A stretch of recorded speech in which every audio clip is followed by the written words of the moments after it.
Hi. Hi. Okay, so I'm happy to answer any questions, tell you the whole story about my fusion career. I decided sort of late in life to go to university and study physics with the intent of becoming a sound engineer who really knows sound. And then I was exposed to plasma physics. Sound waves is basically pressure wave and air. But then in plasma physics, you have hundreds of types of waves, and the whole thing was just very beautiful and interesting just from a purely theoretical perspective. I learned about energy and how fusion could save the world. So I just got turned on in my early 20s by the physics of plasma physics and the idea of doing something that would actually make some meaningful contribution to the world. So that's how I got into it. That was at City College in New York, and then I went to the University of Texas and really got into fusion research.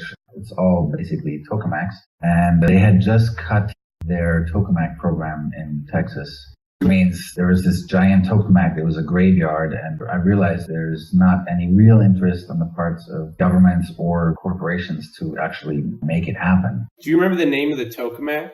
Textor was a big thing in the 80s, and I was there in the late 90s. But then I was really turned off by fusion and got a job as a lab technician in a laser lab and discovered the fuser and Philo Farnsworth and all that stuff. And because of the stuff I had been working on in Texas, which was to do with magnetic mirrors and some other things, I just had this idea that, wow, you could really boost the output of one of these fusers by driving it to high density and using electrons to neutralize space charge and use electrons to form lenses to focus beams. And that was in 99. And then I went to the library a lot and I learned about Bussard and the polywell, and I wrote him a letter asking him some questions. I really was just after some information. But he invited me out to their lab the following week. And then flew me out there and then offered me a job on the spot. And it was a pretty exciting month. I had just gotten married. My wife was pregnant. She lost the baby. We moved to California. I started working in the crazy secret lab with Dr. Bussard. Wow. It was amazing. It was incredible. So Bussard is a very charismatic genius. And it was a small garage on the outskirts of San Diego where they were working on a completely different way of trying to do fusion and fusion power. And they had a pretty good budget. So he raised, $12 million from the Navy and had this experience with the University of Texas and academia that nothing gets done and everything takes forever. San Diego with Bussard, it was completely the opposite. Like anything gets done quickly. It was like, oh, you need a power supply. Well, let's order it. It'll be there tomorrow. Don't have to fill out forms and do a lot of paperwork. I call it a rock and roll experience.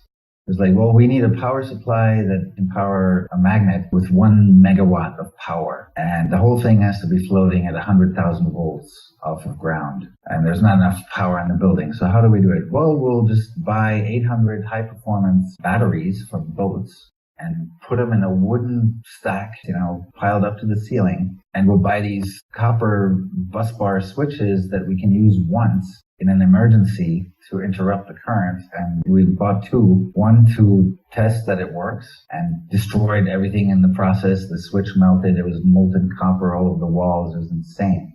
And then the other one for the real emergency switch, which we never had to use, thankfully. Just that kind of engineering, where you just do it without having huge amounts of bureaucracy or health and safety kind of concerns. But it was a private effort where there was no media. We weren't allowed to talk to the media. It was a secret lab with a mad scientist directing things and doing a lot of stuff. And I learned incredible amounts of things in the 2.5 years that I was there that I probably would have learned in 20 years in university.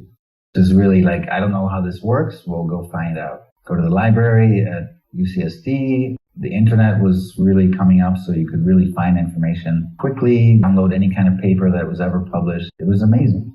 It was awesome. But then I realized that the polywell has serious problems. I think I talked to you a few years ago, and we talked a little bit about what I think are the showstoppers with the polywell concept. And I have a big mouth, less so today than I did before, but I voiced my concerns frequently and annoyingly to Dr. Bassard basically in every meeting. And I think that annoyed him a little bit and his wife, Dolly, a lot. And so they fired me in 2002, which was the only job I ever got fired from, and it was devastating. From there, I went to apply for a PhD program at Columbia and just blew through that program in a couple of years and did the PhD, all the while trying to build this machine that Bassard had promised me I would be able to build at his company, but it never happened, and I realized it would never happen because he was fully into Polywell and nothing else. And so then I thought, well, how am I going to build this thing? Well, I need to get somebody to cough up money to build an experiment. And I need a PhD, otherwise nobody will take me seriously, and that's why I went to Columbia. While I was there, I connected with a guy named Wilson Greatbatch, who was the inventor of the pacemaker, in Buffalo, New York, and I went out to see him and told him about this machine I wanted to build, and he was tinkering with fusers up there, and he basically offered to sponsor my studies at Columbia to build this machine. He would pay for all the equipment, he would pay for my tuition, all that stuff. I went to my advisor and told him that, and it caused a big uproar, and the entire department at Columbia basically leaned on me very hard to not do this. They told me flat out, the chairman told me that they get money from the U.S. government to work on tokamaks. They have a very small tokamak at Columbia. And what are they going to say when they learn that there's other kinds of alternative confinement research going on? In the end, this guy told me, we can't stop you, but I guarantee you that you're going to be 45 years old by the time you get out of here. So they were going to make it very, very difficult to let me do this thing that I had found money for and funding for and everything. So in the end, I decided, okay, fine, I'll do your tokamak research. Took about a year, did some measurements on their tokamak, wrote a dissertation. They're still using that thing now to design feedback coils on ITER, but it was sort of a real run-in with the fusion mafia, if you will. It's not surprising. Fusion is this field where there are fewer and fewer and fewer resources. So everybody's worried about their little program getting cut. The only money that's there is from the government in the United States. It's a pittance compared to what it was in the 70s. In today's dollars, in the 70s, the government in the U.S. was spending billions on fusion research. And everything is insanely expensive. So what you can buy with $1 today in terms of hardware and things in a plasma physics lab, everything is huge and custom and much more expensive than it was in the past. So really everybody's worried about their piece of the pie, trying to justify their existence. And so any kind of new idea or alternative confinement concept or just any new guy is always attacked, viewed with great skepticism. It's very political. There are other areas in science in which I guess there are big profit motives in biomedicine and all that stuff. But generally, fusion is a special area, unfortunately. So I came out of Columbia, and then I aggressively tried to find private money because I realized that, government would never give me a grant. All these guys, they're all buddies. They all know each other. No person in the government will ever say, oh yeah, let's give this kid some money to build this new idea. So I wrote probably 500 letters to private companies and rich people and built a website and tried to attract investors who wanted to change the world. Can you describe the physics of your initial idea? Basically, a souped-up fuser. These kinds of machines are very easy to build. There are high school students that build these things. They've been around since the 60s. And you can build one of these in your garage with $1,000 of used parts and generate fusion reactions that you can measure on a detector. And it looks like a glowing star, so it's very kind of cool to play with. But you can show that if you just have ions in there, there's no way that this thing will ever make net power, one, and appreciable power, two. You might, if you build it big enough, get a milliwatt of fusion power. But if you do things with electrons to alleviate space charge limits, so you can beat the Child-Langmuir limit for ion beams, and use electrons to focus the beams into very tightly converged millimeter-sized spots in the middle, then you could make things interesting and perhaps get a kilowatt of power out of a device that's tabletop size. And then it becomes interesting. A kilowatt fusion power generator, that's maybe not something commercial, but in the process of experimenting, you might discover ways of boosting the performance 1 or 2 orders of magnitude, and then you have a new source of power. A very different approach to a tokamak, which by definition has to be very large and has to produce gigawatts for it to work. So that was the initial idea. basically a souped up fuser. I spent quite a number of years chasing that dream. I was working for MIT at the JET tokamak in the UK, and I had basically all but given up on realizing this dream of building this device to see if it worked, when in the middle of the financial crisis in 2008, some guy wrote me an email. Hey, this is kind of a cool idea. I might be able to find you some investors. Never heard of this person, Scott Rackey. He was an engineer who was also connected to venture capital in Boston. And we started talking over the internet, and he started going around pitching, like you would pitch a startup, pitching this experiment to venture capitalists. And there was a big one in Boston that got interested. They're usually into big energy things, solar energy. Their typical investment is $100 million.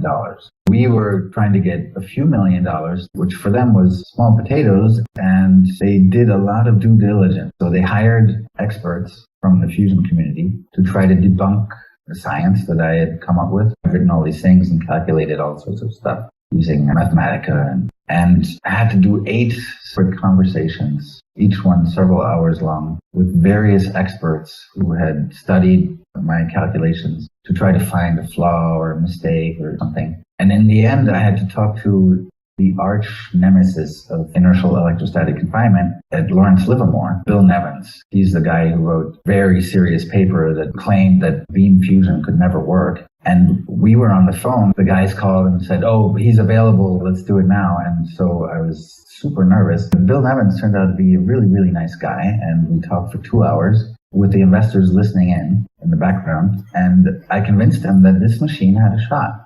And he then joined the board of our company that we formed. The investors said yes. I did a few things inadvertently. I had gotten a position at the University of Kyoto in Japan to pursue my ideas as a postdoc, but with really no funding, just they were going to pay for me to be there. And I told the investors, okay, well, I have this job. It's supposed to start on this date. I have a plane ticket. This flight is on that date, and you have to tell me yes or no before then. So the day before, my wife and I were going to get on the plane to Japan with the work permit and visa and the whole thing. Everything was all arranged. Literally the day before, the investor said, okay, fine, we'll give you $2.5 million, but you got to come to Boston and build it here. It was another one of these rock and roll times. So I was like, wow, this is my life's dream. We're going to make it happen. Went to Boston, hired a few engineers. We have a total team of 6 people. When people hand you a couple $1 million and you're in charge and it's your life's dream, I put in 16-hour days for 7 days a week for 2.5 years, worked as hard as I could. And we built this device, which didn't work in the end, but it was a very exciting time. We did some very high quality and innovative engineering. We built this device in less than a year with state-of-the-art diagnostics and a dream team. And I had told the investors way back when we first talked that this machine was frowned upon by lots of people out there, that I'm not even sure if it'll work. There could be all sorts of problems. But I estimated that it has a 50-50 chance, and that was good enough for them, because it's like a lottery ticket with a 50-50 chance. If it does work, they were going to really do quite well. But what I did promise them was that I will prove whether or not it can work in a short amount of time. And that's what I did. It must have been hard to see that fail. In a way, it was disappointing that the mixed device, we called it, didn't work and that it couldn't work. But on the other hand, it was great. It was what I wanted to do, find out if this thing works. And if it had worked, it would be like locked in the lab for another 25 years trying to make it a commercial thing. A lot of pressure. There would have been all sorts of politics and horrible things happening in the background. I'll just jump back into what we did find out and why it didn't work. We had 2 things we were working on at the same time. One was the actual physical machine, and the other one was simulations using supercomputers to basically try to drive experiments at the same time, have one inform the other. And the simulation stuff was much easier to get going because you're just programming a computer. And we could create a virtual situation in which there were lots of ions recirculating hundreds of thousands of times to the device. Net power was certainly possible in the simulation. Basically, the amount of energy you have to put in can be quite a bit less than the amount of energy that you can produce with fusion. The problem was that we could never, in the simulation, drive it above sub-milliwatt power levels because of Child-Langmuir, milliamps of ion current. Whenever we introduced electrons, it was very difficult to figure out how we might be able to control these electrons. Similar to the problems with the polywell. Electrons are just nasty buggers. They do what they want. So the simulations showed that there was a horrendous instability, particularly outside of the device, where the ions are slowing down and turning around. So the ions are basically falling in and out of potential well. Think of a bowl where you let marbles fall down the edge and they fall through, and then they come back. And when they come back right up to the rim where they start turning around, and they're very slow. And when they're very slow, they spend a lot of time together. And ions hate other ions. And so there's an electrostatic instability right at the turning regions of the ions that was messing everything up. Ions would basically hang out with another ion for what to them seems like an infinite time and knock each other out of orbit. So you can add more ions, but as soon as you get close to the Child-Eimer limit, you kick out an ion for every ion you add, basically. The simulation made us really understand this, and then the experiment totally confirmed it. I mean, the experiment was basically doing everything that the simulation was doing, exactly. So that was gratifying to see that, okay, we understand what's going on here, and we tried several things to fix the problem. In the end, we got another investor in from the Walton family to give us another 6 months or so to try and fix the problem, and we couldn't. So basically, we showed that this thing can't work, which made the investors very happy. They were afraid that this would become kind of this black hole. So the investors were quite happy with how we performed and with the fact that we could tell them, affirm, this isn't going to work. Thanks for your support and investment, but it's not going to happen. One thing we did discover, we could make something much, much better than the original concept by spreading out the region over which the beams recirculate, and by putting recirculating beams inside of recirculating beams inside of more recirculating beams. So basically, you could have a spherical surface that's the source of ions, outside of which you have another spherical surface that's the source of electrons, outside of which you can have another spherical surface that's the source of ions, and so on and so on. And we built a prototype thing, we call it MARBLE, multiple ambipolar recirculating ion beams. That is actually very interesting. There is still the problem of spatial limits, but the area that you have for sourcing ions, you can spread these areas out and you can make multiple areas like an onion so that you can 10x, or if you're really ambitious with engineering, you could probably 100x the power. A very interesting concept, not just to make fusion power, but to make any kind of beam be very, very powerful. You know, any kind of charged particle beam has limits due to space charge, and charged particle beams are used all over the place, like in hospitals, cancer treatments, or in research for slamming high energy beams into something to generate radiation to study materials. So we did come up with something very, very cool that perhaps could produce fusion power, but again, it would have to be a very large facility. But it could be quite interesting for a number of other applications where you just need insanely high-powered charged particle beams. Is there anything else you want to add that you didn't get to? Or I also understand from the physics and the engineering that it's not this like put in the basement of everybody's house. It's a nuclear reactor. There's radiation. There's messy stuff. You can't build a small device that uses tritium because you need shielding that's like a meter thick concrete.